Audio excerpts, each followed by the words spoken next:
Hi, my name is Radhika और मैं आज के वीडियो में आपको फ़िज़िक्स के बारे में कंप्लीट गाइड करने वाली हूँ कि आप फ़िज़िक्स में स्कोर अपना कैसे बढ़ा सकते हो और मैंने अपना स्कोर कैसे बढ़ाया और मैं अपना इतना अच्छा कैसे परफॉर्म कर पाई नीट और रीनीट में, और मेरे कितने मार्क्स आए हैं नीट और रीनीट में जानने के लिए आप मेरे सेकंड वीडियो पे देख सकते हो मेरे चैनल पे।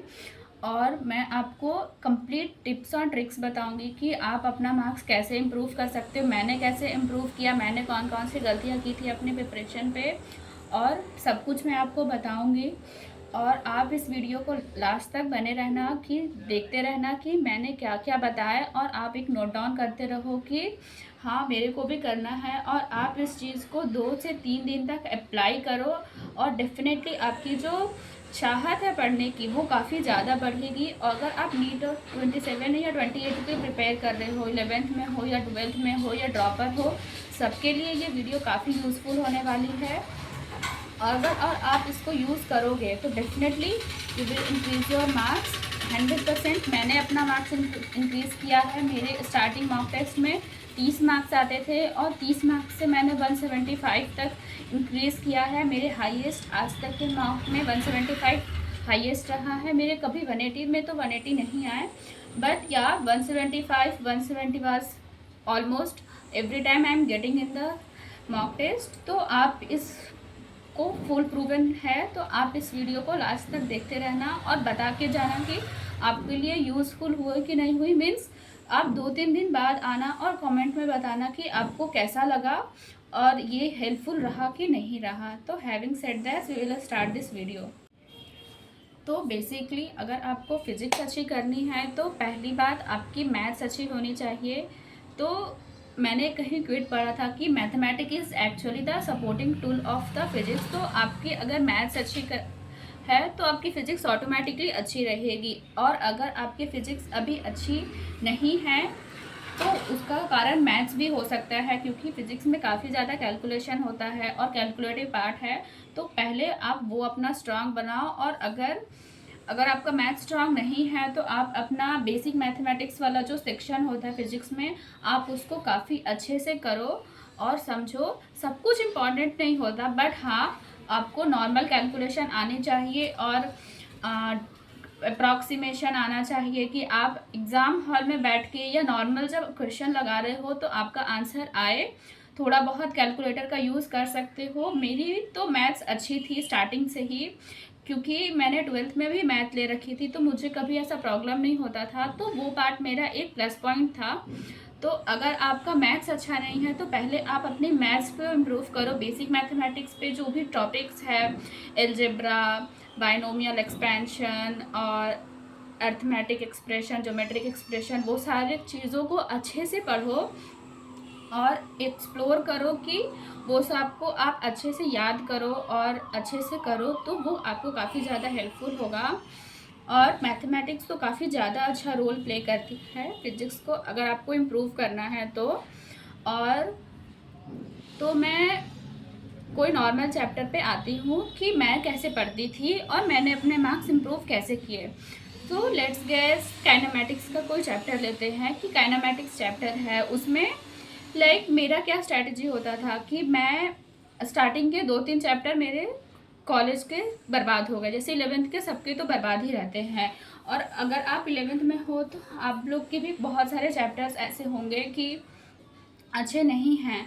तो मैं जब काइनेमेटिक्स का चैप्टर खोली तो मुझे लगा कि नहीं, मुझे नहीं बन रहे क्वेश्चंस, तो मैं इंट्रो से गई क्वेश्चन। तो आपको क्या करना है कि इंट्रो से सब कुछ नहीं पढ़ना कि लाइन बाय लाइन आप जा रहे हो, सारे फॉर्मूलाज देख रहे हो, फॉर्मूलाज को हाईलाइट कर रहे हो, या नोट्स खोल के डायरेक्ट नोट्स पढ़ रहे हो और फिर एक्सरसाइज पे जा रहे हो। नहीं, आपको ऐसा नहीं करना है। पहले आप क्या करो कि मैं ऐसा एक्चुअली में करती थी कि पहले मैं एक्सरसाइज के क्वेश्चंस पे जाती थी कि पहला क्वेश्चन है, उसमें कुछ क्वेश्चन ऐसा है कि एक आदमी है, वो एक्स कोऑर्डिनेट से 0 से 60 पे गया, फिर 60 से -40 तक गया, तो उसमें डिस्टेंस कितना हुआ, डिस्प्लेसमेंट कितना हुआ।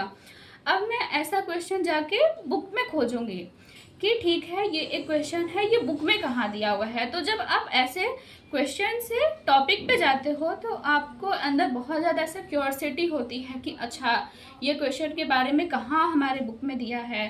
तो अगर आपको 2 लाइन पढ़ना होता है तो वो क्वेश्चन खोजने के चक्कर में आप उसे 4 लाइन खोज लेते हो। तो आपने ये वाला खोजा कि अच्छा ठीक है, 0 से 60 पे गए, फिर 60 से -40 पे गए, तो डिस्टेंस इसमें 100 हुआ। नो, 100 नहीं हुआ, 100 + 60 160 हुआ, और डिस्प्लेसमेंट यहाँ पे 20 हुआ। तो means that was the example.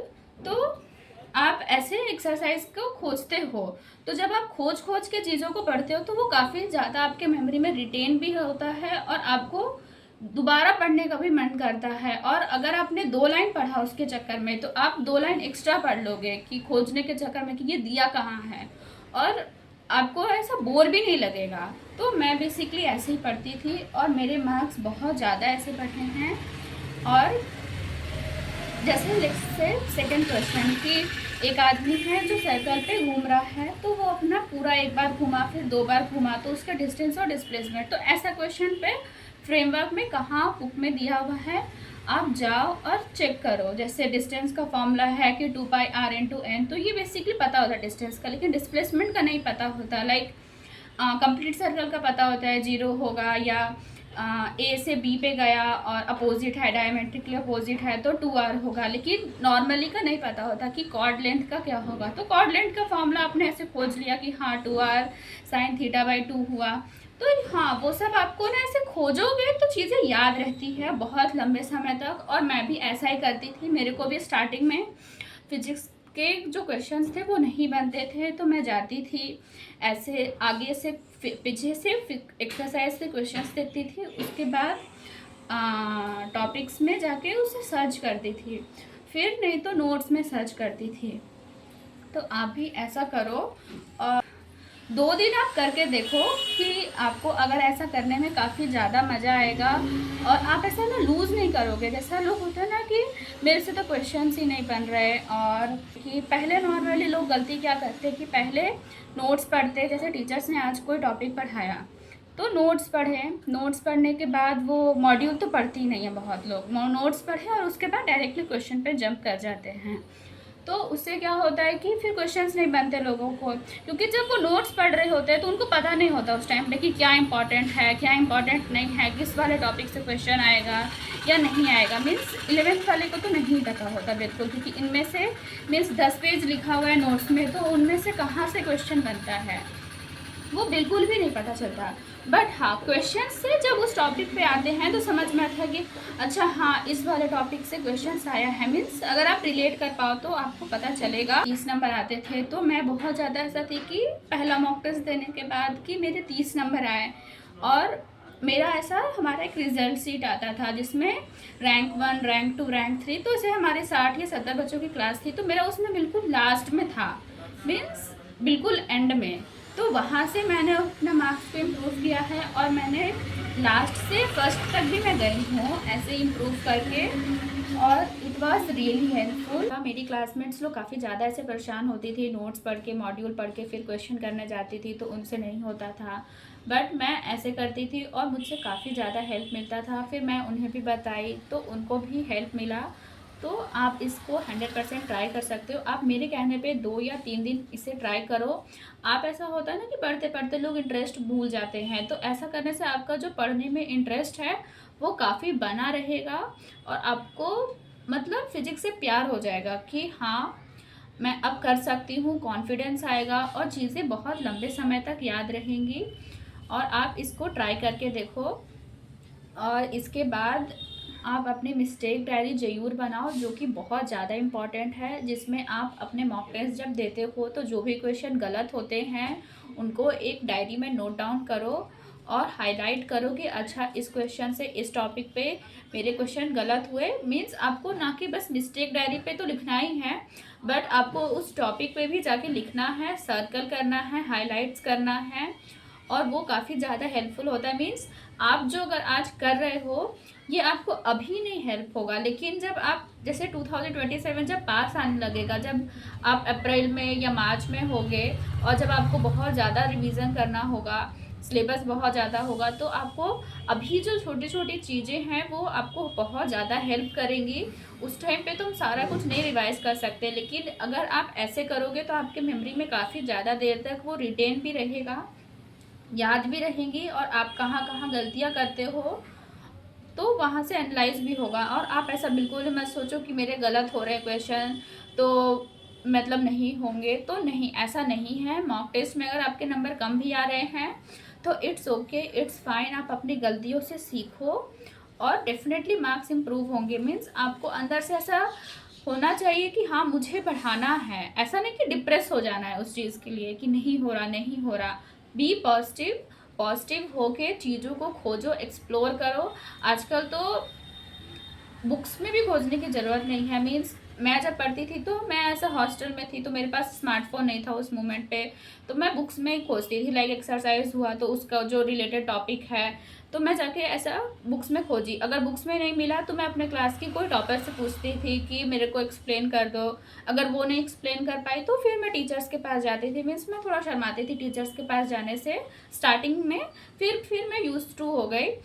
तो मैं अपने टॉपर से भी पूछती थी। तो एक दो क्वेश्चन जो आप जानते होंगे कि वो ड्रंकर्ड वाला क्वेश्चन होता है काइनेमेटिक्स में, कि एक ड्रंकर्ड है 30 मीटर का है, वो 5 कदम आगे चलता है 3 कदम पीछे जाता है लड़खड़ाते हुए, और फिर वो कितने सेकंड में डंप यार्ड में गिरेगा।